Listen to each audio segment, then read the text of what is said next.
If you own a pontoon, there's a decent chance the hull under your feet is rotting and you have no idea. A guy on a boating forum took his out maybe a dozen times. One day he heard sloshing inside the tubes. When someone cut a tube open, they pulled out foam so waterlogged it weighed 400 pounds. The manufacturer shrugged. But that wasn't a defect. That was a design choice. And the difference between the pontoon that falls apart on you and one that lasts 25 years comes down to specs your dealer will never bring up. So let's start with what actually kills a pontoon hull from the inside out, because it isn't what the dealer tells you. Aluminum doesn't rot. I want to be clear about that. The tubes themselves, if they're the right alloy and the right thickness, will outlive you. What rots is everything the manufacturer hides inside and underneath that aluminum. The foam stuffed inside the tubes, the plywood screwed to the crossmembers, the steel crossmembers themselves, and every single place where two different metals touch each other while sitting in water. The biggest killer is foam waterlogging. Budget and older pontoons pack the tubes with flotation foam, and here's the detail your dealer will gloss over. There are two kinds: closed-cell polyurethane, which resists water, and open-cell foam, which absorbs water like a bath sponge. Even closed-cell foam lets moisture in over time. Once water enters through a cracked weld or a rock strike, it saturates the foam permanently. One owner left a chunk of removed foam in direct sunlight for a full month, and it never dried out. There is no fix. You rip it out, or you live with a boat that secretly gained hundreds of pounds and is corroding from the inside. I personally think this is the most underrated disaster in pontoon ownership. Nobody talks about it at boat shows.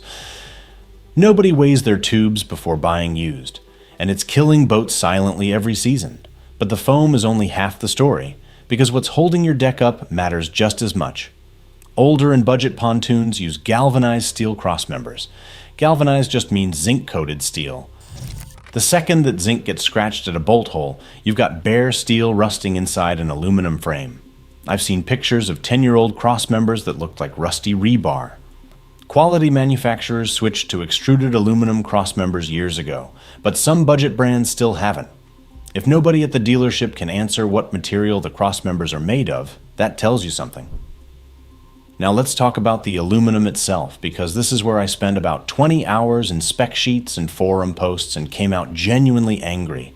The marine-grade alloy for pontoon tubes is 5052-H34. It has about 2.5% magnesium content, which forms a natural oxide layer that fights corrosion. That's the stuff you want. The premium alloy is 5086, with even more magnesium and better saltwater resistance. It's rare in pontoon tubes because of cost, but if a manufacturer specs it, they're serious. The red flag alloy is 3003. It's designed for ductwork and cookware, not boats. No reputable brand advertises using 3003, but here's the trick. Some budget builders just don't tell you what alloy they use. That silence is its own answer. Then there's gauge thickness, and this is where the money really hides. The industry baseline for tube walls is 0.080 inches.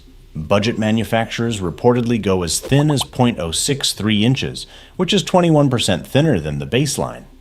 To put that in perspective, 0.063 is about as thick as a heavy-duty aluminum foil pan, the kind you'd throw on a grill. That's your hull. Premium builders push to 0.100 or 0.125 inches. You cannot see this difference on a showroom floor. You cannot feel it with your hand. The only way to know is to ask for the spec in writing or show up with a caliper, and I genuinely wish more buyers did that. So which brands actually survive when you cut them open? Bennington is the volume leader for a reason. Their standard tubes run 0.080 inches in marine-grade alloy, but the upgrade packages tell the real story. SPS Plus pushes everything to 0.100 inches with composite transoms. The ESP10 package reaches 0.125-inch tubes. They pressure test every tube at the factory, and a Bennington factory worker confirmed on a forum that they hadn't seen a tube failure in 4 years of testing at up to 10 psi. Their lifetime structural warranty is the benchmark. Barletta, the newer brand out of Bristol, Indiana, built its entire reputation on construction transparency. Every single model, from the entry-level Aria to the top-tier Corsa, uses 0.090-inch aluminum. Not just the expensive ones, all of them. They use robotic seam welding for consistency and pressure test individual chambers through shredder valves. I'll be honest, the one knock on Barletta is that they've only been around since 2017, so we don't have 20-year durability data yet. But the engineering choices are genuinely impressive. Manitou, owned by BRP, does something wild with crossmember spacing. Their crossmembers sit as close as 7 inches apart.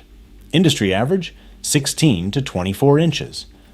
That's roughly 3 times the structural support under your feet.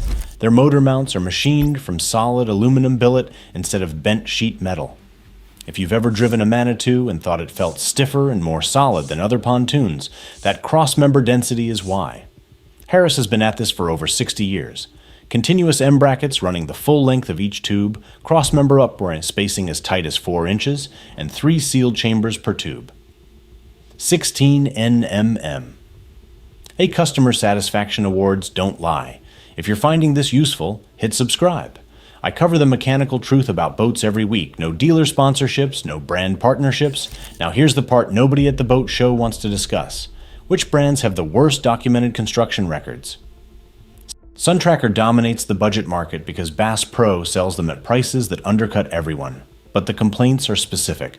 Their tubes reportedly use .06 3-inch aluminum, the thinnest common gauge.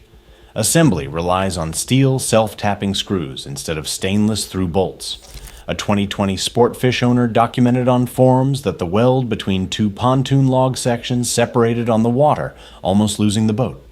Another owner found a crossmember snapped clean through on both sides. The warranty looks fine on paper. The build quality underneath tells a different story. And I have to mention the Sea-Doo switch. All model years. 2022 through 2026 have been recalled 3 separate times because the center hull takes on water at rest, creating a bow-down condition that leads to capsizing. 3 women died on Flagstaff Lake in Maine in August 2025 on a boat that had already been through the 2nd recall repair. The Coast Guard is still evaluating whether the fixes even work. When a boat kills people after 2 recall repairs, something went wrong at the design level. So what should you actually look for if you're buying? Crawl under the deck. I know nobody wants to do it in khakis at the dealership, but it takes 30 seconds and tells you more than any brochure.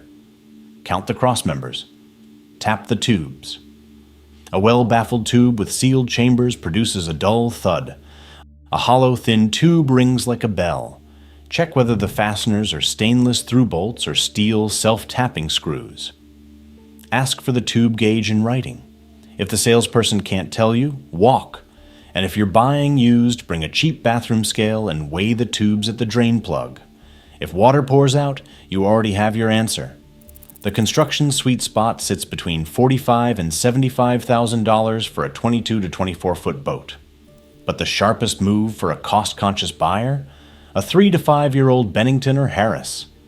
Let someone else eat the first owner depreciation while you inherit premium construction and a boat that holds 60 to 75% of its value versus 50 to 60 for budget brands. Your pontoon hull is either built to last or it's built to sell. Now you know how to tell the difference.